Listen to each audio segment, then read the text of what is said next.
नमस्कार, मैं दामिनी और आप देख रहे हैं बुलेटिन अपडेट। बुलेटिन अपडेट में आज हम बात करेंगे उस ऐतिहासिक पल की जब राम मंदिर पर ध्वजारोहण किया गया। वहीं उत्तराखंड के बद्रीनाथ धाम के कपाट दोपहर 2:56 पर 6 महीने के लिए बंद हो गए। मंदिर परिसर फूलों और रंग बिरंगी लाइटों से सजा था। श्रद्धालु इस भावुक अवसर के साक्षी बने और देखिए, अंतर्राष्ट्रीय स्तर पर अमेरिका के राष्ट्रपति डोनाल्ड ट्रंप ने मुस्लिम ब्रदरहुड की कुछ शाखाओं को विदेशी आतंकी संगठन घोषित करने की प्रक्रिया शुरू करने के निर्देश दिए। इसी बीच देश की राजनीति में बिहार सरकार ने पहली कैबिनेट बैठक में 1 करोड़ युवाओं को रोजगार देने का लक्ष्य तय किया। टेक्नोलॉजी हब और नए उद्योगों पर काम तेज किया जा रहा है। और आखिर में सोने चांदी के ताजा भाव की, लेकिन उससे पहले एक नजर आज की हेडलाइंस पर। अयोध्या राम मंदिर पर फहराया गया धर्म ध्वज। प्रधानमंत्री मोदी हुए भावुक, बोले अब मानसिक गुलामी से मुक्ति का लक्ष्य राम को भी बताया था काल्पनिक। पाकिस्तान ने आधी रात अफगानिस्तान में 3 एयर स्ट्राइक की। घर पर बमबारी में 10 लोगों की हुई मौत, इनमें 9 बच्चे और 1 महिला शामिल। इथियोपिया में 12,000 साल बाद ज्वालामुखी फटा। राख का 15 किलोमीटर ऊंचा गुबार उठा। 4300 किलोमीटर दूर दिल्ली पहुंचा। वहीं एयर इंडिया की 11 उड़ानें रद्द की गईं। कनाडा में खालिस्तानी आतंकियों ने तिरंगे का अपमान किया। भारतीय पीएम को मारो के नारे लगाए। पंजाब को अलग करने पर वोटिंग की। पश्चिम बंगाल की मुख्यमंत्री ममता बनर्जी बोली, चुनाव आयोग अब बीजेपी आयोग बन गया। एंटी एसआईआर रैली में कहा कि ये निष्पक्ष संस्था नहीं, मुझे चुनौती दी तो बीजेपी की नींव हिला दूंगी। पीएम मोदी शहीदी दिवस समागम में पहुंचे। कुरुक्षेत्र में जमीन पर बैठे पांचजन्य शंख स्मारक का किया उद्घाटन। उत्तराखंड के सीएम पुष्कर धामी बोले, राहुल गांधी और अखिलेश यादव को अच्छे संस्कार सिखाने चाहिए थे। अखिलेश यादव ने कहा था 2047 तक मोदी धरती पर नहीं रहेंगे।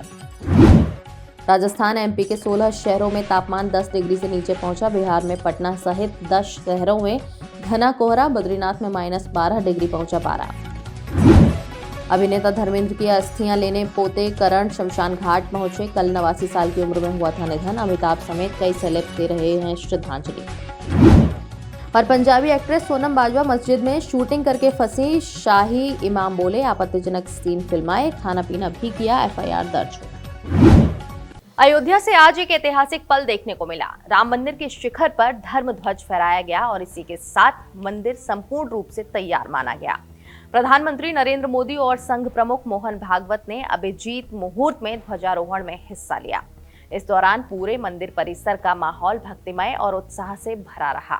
हजारों श्रद्धालु इस ऐतिहासिक पल के साक्षी बने। ध्वजारोहण से पहले प्रधानमंत्री मोदी ने धर्म ध्वज को हाथ जोड़कर प्रणाम किया। इस दौरान मंदिर परिसर में मंत्रोच्चार, शंख ध्वनि और भक्तों के जयकारों की गूंज ने वातावरण को और भी दिव्य बना दिया। अपने संबोधन में पीएम मोदी बेहद भावुक नजर आए। उन्होंने कहा कि आज संपूर्ण भारत और संपूर्ण विश्व राममय है। भक्तों के हृदय में अद्भुत संतोष और अलौकिक आनंद है। सदियों से जो घाव थे वो आज भर रही हैं। सदियों की वेदना आज विराम पर आ रही है। 500 सालों तक चली आस्था और संघर्ष की अग्नि आज पूर्णाहुति को प्राप्त हुई है। प्रधानमंत्री ने कहा कि धर्म ध्वज सिर्फ एक झंडा नहीं, बल्कि भारतीय सभ्यता के पुनर्जागरण का प्रतीक है। उन्होंने कहा कि ध्वज का भगवा रंग त्याग और साहस का प्रतीक है।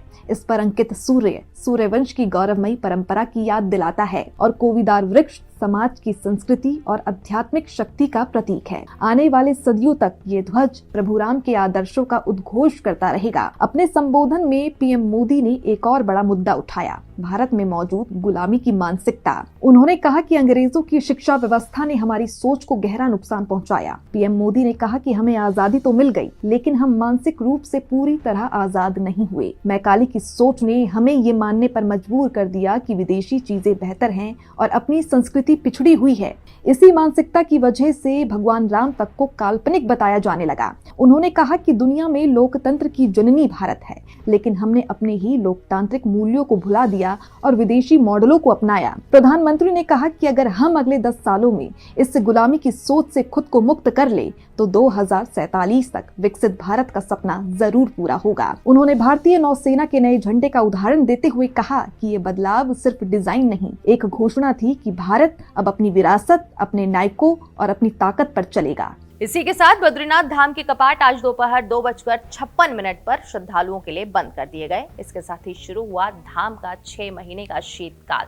इस खास मौके पर पूरे मंदिर परिसर को भव्य रूप से सजाया गया था। चारों ओर रंग बिरंगी लाइटों की जगमगाहट और ताजे फूलों की खुशबू से धाम मानो एक दिव्य लोक जैसा नजर आ रहा था।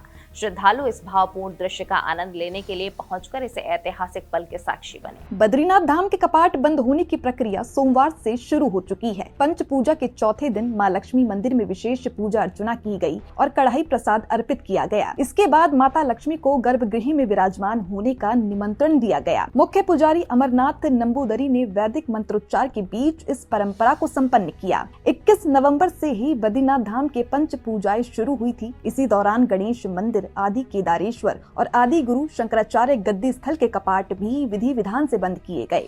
जैसे जैसे कपाट बंद होने का समय नजदीक आया, मंदिर में वेद ऋचाओं का वाचन पूरा कर लिया गया। सर्दियों में मंदिर के कपाट बंद होने की परंपरा विशेष महत्व रखती है। गर्मियों में माता लक्ष्मी मंदिर परिसर में विराजमान रहती हैं, लेकिन सर्दियों के दौरान वो मुख्य गर्भगृह में विराजमान होती हैं। इस समय मंदिर पूरी तरह से बंद हो जाता है क्योंकि कठोर मौसम में वहां मानव का रहना मुश्किल होता है। शीतकाल के दौरान भगवान के प्रतीक स्वरूप उद्धव जी की डोली पांडुकेश्वर में प्रवास करती है, जहाँ श्रद्धालु उनके दर्शन कर सकते हैं।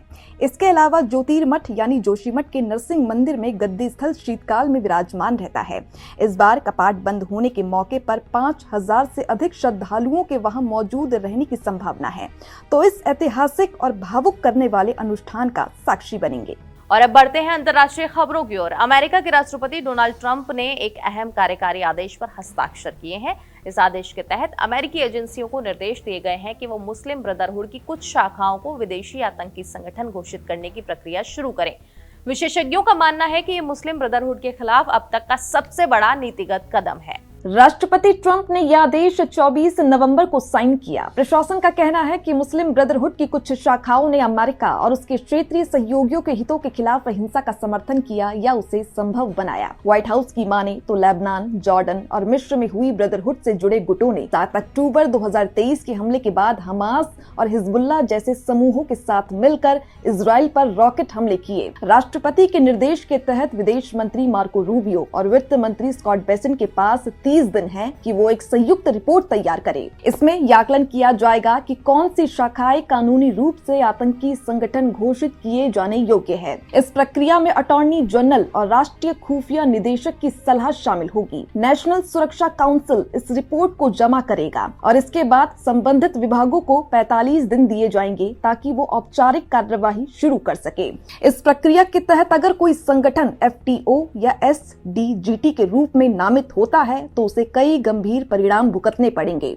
इनमें उनकी संपत्ति जब्त होगी, उसे सहायता देने पर आपराधिक दंड और वित्तीय प्रतिबंध शामिल है। हालांकि ये कार्यवाही केवल उन शाखाओं पर लागू होगी जो हिंसक गतिविधियों में शामिल रही हैं या उनका समर्थन करती है। अमेरिकी मूल के संगठन या शांतिपूर्ण शाखाओं पर कोई कार्यवाही नहीं की जाएगी। मुस्लिम ब्रदरहुड की स्थापना 1928 में मिस्र में हसन अल-बन्ना ने की थी। इसका उद्देश्य इस्लामी सिद्धांतों के जरिए पश्चिमी उपनिवेशवाद और बढ़ते सेकुलर विचारों का मुकाबला करना था। यह आंदोलन जल्द ही मुस्लिम देशों में फैल गया और एक प्रभावशाली राजनीतिक शक्ति बन गया। आज ये कई देशों में प्रतिबंधित है। मिस्र और सऊदी अरब में आतंकी संगठन के रूप में, जॉर्डन में 2013 से और हाल ही में फ्रांस में भी राजनीतिक इस्लाम के प्रभाव को रोकने के लिए कदम उठाए जा रहे हैं। वहीं बिहार में शानदार जीत के बाद मुख्यमंत्री नीतीश कुमार की नई सरकार ने अपनी पहली मंत्रिमंडल बैठक की है। इस बैठक में मुख्यमंत्री ने अगले 5 सालों के लिए अपनी योजनाओं और प्राथमिकताओं का ब्लूप्रिंट पेश किया।